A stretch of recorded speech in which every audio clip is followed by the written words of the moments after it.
Is that all you have to say? The deep, resonant voice made me flinch. I felt humiliated by my mother-in-law, unprotected by my husband, and even neglected by my daughter during this New Year's celebration. Just when I thought things couldn't get any worse, I felt like crying. My name is Tracy. I dropped out after middle school, started working right away, and got married in a shotgun wedding at 19. My parents are what you'd call gig workers. Unstable jobs mean unstable incomes. That's why I started working so young. I wanted to be independent and have my own cell phone. My husband Linus is 4 years older than me. We met at my workplace. I was captivated by his flashy appearance and wealth. We started dating and ended up in a shotgun marriage. I was 19, he was 23. The legal age in my state was 21, so both families were quite shaken, especially his grandfather, who was furious. He even hit my husband for getting involved with a minor. His grandfather is a strict, intimidating figure that everyone in the family fears. Because of his anger, our wedding was grand, and his family covered all the expenses. I was treated like a princess, treated with great care. That was the peak of my mother-in-law's kindness. 10 years into our marriage, she despises me. Her family runs their own business, founded by my grandfather-in-law, who's still the active CEO. He's a strong leader who's grown the company despite challenges. My mother-in-law manages the office as an executive. My husband works elsewhere now, but plans to take over the family business eventually. They have 70 employees and are apparently doing well. The life of such is wealthy. Their lifestyle is far more affluent than anything I've ever known. Every day, meals, clothing, New Year's celebrations, family gatherings, choosing a kindergarten for our daughter. Every time something comes up, the gap between me and my in-laws becomes painfully clear. I live a very ordinary life, but to my mother-in-law, I must seem poor. She's always frowning when she looks at me. At first, it was subtle digs, but now she openly dislikes me, calling me low class. I've been demoted from princess to servant. My husband initially tried to mediate between us, for the first few years at least. At some point, he started siding with his mother, because she gives him an allowance. She's essentially bought his loyalty. I give him a proper allowance from our household budget, $400 a month. I don't think it's a small amount, but he's chosen to side with her. I wonder how much she's giving him. Another depressing year-end is upon us. Since they run their own business, this is a busy time with client visits and year-end adjustments for employees. I've traditionally taken on the household chores for my in-laws during this period. I juggle this with my own work and household tasks. Tracy, make sure the laundry is done. Don't mess up the fabric softener for the towels. And the car needs washing. Don't skimp on the finish. For dinner, make beef stew. Beef, not chicken or pork. Your taste is inferior to ours. Don't leave water spots in the sink. Also, double check the names on the greeting card. Alright, got it. I might as well be a housekeeper. If I were getting paid, I'd be more motivated. But there's not even a word of thanks. It's disheartening. Yet my mother-in-law, who claims she's too busy with work to handle household chores, somehow finds the time to critique my housekeeping. If I cut corners, she complains. It's a hassle. Ugh, car washing, huh? I guess just sticking it in a car wash won't cut it. It has to be spotless inside and out to pass her inspection. Washing a car in the cold at the end of the year is the last thing I want to do. It's depressing. My daughter's school is on winter break. Christmas is over, and the last day of the year has finally arrived. The exhausting end-of-year servitude is finally over. This is the end of my work at my in-laws' house. My duties at my in-laws' are done until next year's holiday season.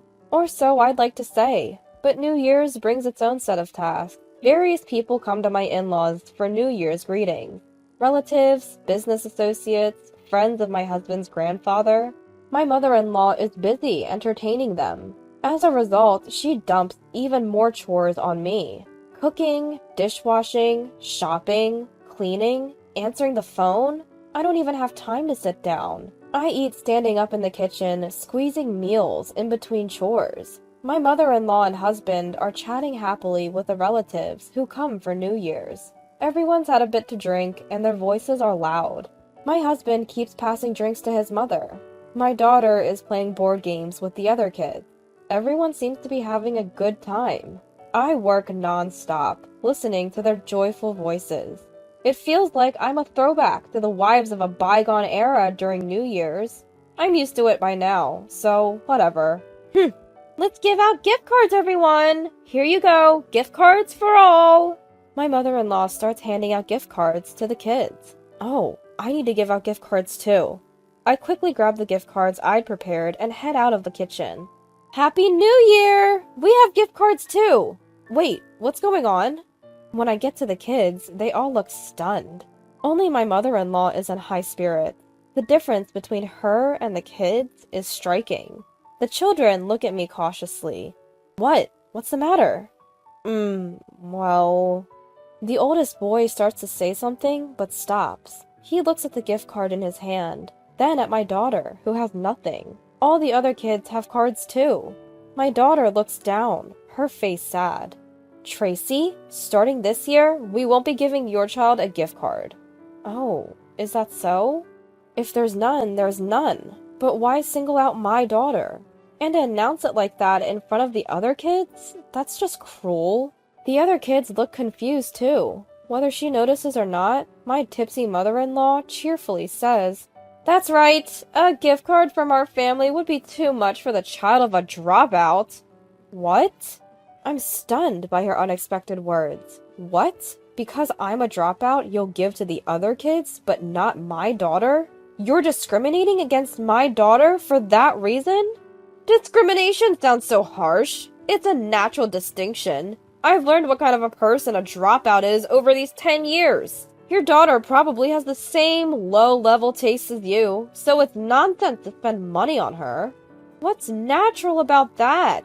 My being a dropout has nothing to do with my daughter. I lost my cool and yelled, forgetting all formalities. My mother-in-law's eyes widened at my lapse in decorum.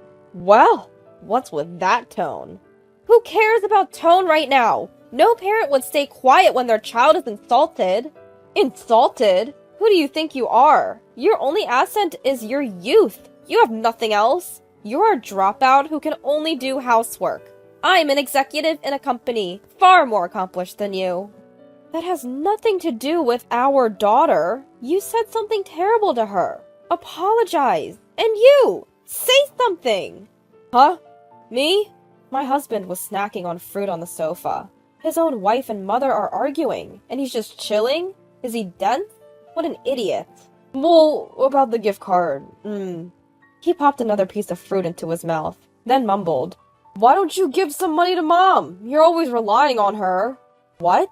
You're the one getting an allowance and relying on her. Can't you see our daughter is hurt? She's right in front of you, in plain sight, from that sofa. The issue here isn't about the gift card, it's about how mother-in-law is hurting our daughter. My son has a point. You should show respect to your in-laws, even if they're just that by marriage. Would you like to take the small amount gift card you're holding? My mother-in-law laughed haughtily. My husband was only interested in his fruit. This is the worst. What's with this mother-son duo? I've always been treated poorly, but this is a new low. Is it because they've been drinking? That's no excuse. You! You're despicable! I yelled at my husband. He frowned. Just then, "Is that all you have to say?" A deep, resonant voice made me flinch. It was grandfather-in-law, who had been silent until now. He was sitting deeply in the sofa, eyes closed. Yet, he exuded an overwhelming presence. I thought I had already hit rock bottom this New Year's, being ridiculed by my mother-in-law, unsupported by my husband, and neglected by my daughter. Could something else happen? I felt like crying, but I couldn't back down. No, there's more! Yes, I'm a dropout. Yes, I don't have an education, but I work hard. Saying I can only do housework because I'm a dropout is a prejudice, and it has nothing to do with my daughter. When I talked back to grandfather-in-law, my husband looked shocked. Like, are you insane for talking back to scary grandfather-in-law? My mother-in-law was smirking. She must be imagining me getting put in my place by grandfather-in-law. Alright, I understand, Tracy. I get your point. Grandfather-in-law slowly stood up and clenched his fist. I braced myself, closed my eyes, and looked down. Ouch! The one who screamed was my husband. Grandfather-in-law had swung his fist down onto my husband's head. My husband was disoriented by the sudden pain. I was stunned. So was my mother-in-law. Grandfather-in-law looked furious. You big idiot! What are you doing sitting on the sofa? Huh? While your wife and daughter are being insulted, you do nothing? Explain yourself. Well, it's true that Tracy is a dropout. If you're going to say that, then I'm a dropout too. I know, but you know I'm a dropout, yet you still belittle people for it? Grandfather-in-law's voice, filled with anger, made my husband's eyes widen. He might have known about grandfather-in-law's educational background, but clearly didn't think it was important. Grandfather-in-law then turned to my mother-in-law. I dropped out of middle school and went straight to work. I saved money and started a company. If what you say is true, then I'm also a useless person who can only do housework. Don't think you can insult me and get away with it. Grandfather-in-law is a man who returns favors and holds grudges. He built his company with that indomitable spirit, and now he's angry, feeling insulted. My mother-in-law started to stammer her defense. No, it's different. I didn't mean to insult you, Dad. I was just saying that Tracy is a dropout. As she said dropout again, grandfather-in-law's face grew even more menacing. Don't think I'll let you forget the struggles I've been through. Do you know how hard it was to be looked down upon by competitors and clients just because I'm a dropout? Yes, I know, but...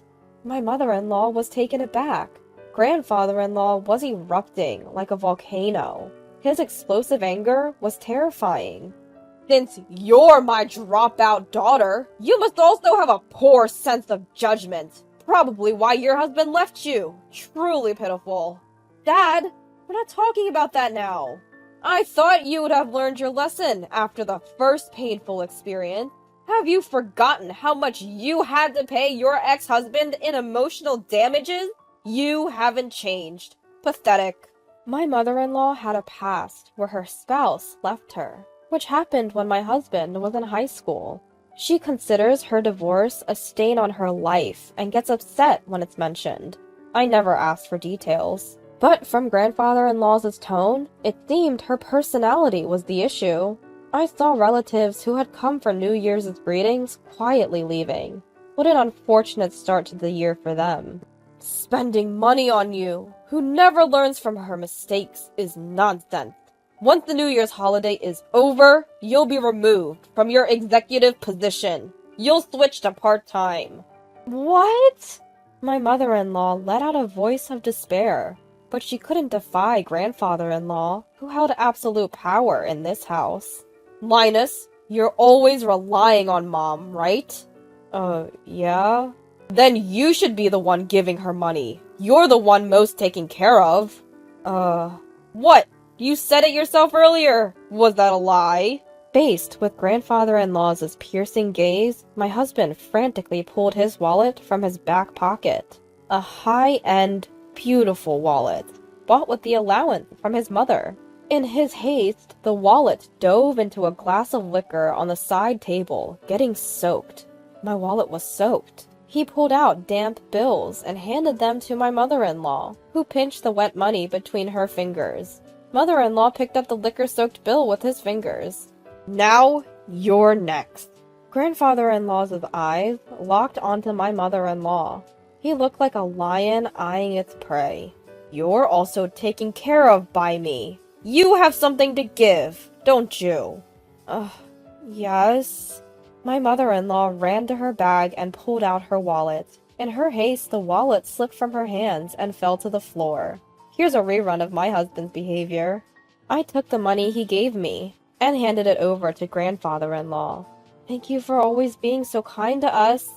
Mother-in-law snatched the money and grandfather-in-law handed it to my daughter. Frozen by the adult confrontation, my daughter looked up at grandfather-in-law with fear. Grandfather-in-law spoke in a low, authoritative voice. "This is a gift card from me to you. Use it for something that benefits you." My daughter was astonished by the wad of bills, an amount she had never held before. "Tracy?" "Yes." I straightened my back as I responded. "It's my turn now. I'm scared of what he might say. Honestly, I'd rather be nagged by mother-in-law." As I waited nervously, grandfather-in-law softened his voice a bit. "Tracy, would it be alright if your daughter and grandchild go back to your family home? If it's okay with them, take some food and celebrate the new year there. I have to talk with these two fools." "I think that would be fine. Even if my family says no, we're going. It's okay." What grandfather-in-law pointed to was a special New Year's meal. His house, always busy with New Year's visitors, had ordered several such meals. It was the most luxurious one. I braced for mother-in-law's objection, but she seemed preoccupied with what grandfather-in-law would say next. She didn't react at all. I quickly wrapped up the food and cleared the table. My daughter helped me. Then grandfather-in-law said, "Let your daughter and grandchild do it. Go quickly." As soon as grandfather-in-law said that, mother-in-law and my husband hurriedly stood up and started gathering the dishes. My daughter and I exchanged the glances and left. My parents were surprised by the sudden visit, but welcomed us warmly. The New Year's celebration at my family home was simple, with no decorations. The meal was also simple, and of course, there was no alcohol. Then came the lavish meal we brought. My parents were delighted and called my in-laws to thank them. Mother-in-law's voice on the phone sounded weak and deflated. My daughter and I stayed for 2 nights and returned home. For the first time since getting married, we had a relaxed New Year's celebration and felt happy. When we got home, a lot had happened. First, my husband and mother-in-law had been severely scolded by grandfather-in-law and had become meek. They stopped complaining and making snide remarks. My husband also stopped siding with mother-in-law. Furthermore, my husband had lost his path to eventually taking over as president from grandfather-in-law. Grandfather-in-law had nominated a successor from among the employees. The person chosen had contributed to the company for many years and was trustworthy. He was well-versed in the business and had the employees' trust. Honestly, I think the company is safer in his hands than in my husband's. As promised, mother-in-law was removed from her executive position and fired before the New Year's break ended. She was rehired as a part-time employee at grandfather-in-law's company. The administrative tasks mother-in-law had been handling were delegated to someone else. That person turned out to be more efficient and accurate than mother-in-law. Between the new president and the smooth transition of mother-in-law's duties, I'm truly impressed by grandfather-in-law's talent in human resources. He's a strong leader, no doubt about it. Mother-in-law's income took a nosedive after she lost her executive position. As a result, my husband no longer receives an allowance from her. The employees who used to flatter mother-in-law for being the boss's daughter have also changed their tune. They're keeping their distance, not wanting to incur the boss's wrath. Mother-in-law has lost the platform where she used to strut around. Now she's working quietly, humbled. My daughter has become more critical of my husband. He didn't defend her when mother-in-law said terrible things, and that's the reason. It's his own fault. After being told by mother-in-law that all I could do was housework, I made up my mind. I started attending a correspondence high school. I used to do housework while my daughter did her homework. But since that incident, my husband has been more proactive about doing chores, freeing up some time for me. I've been using that time to study. My daughter smiles when she sees me studying. She started helping with the housework voluntarily and shares more about her school life. I realized something during this New Year's confrontation with mother-in-law. I had given up on myself, thinking I was just a dropout. Well, it's time to shake off that mindset. Aim for valedictorian. I can do it.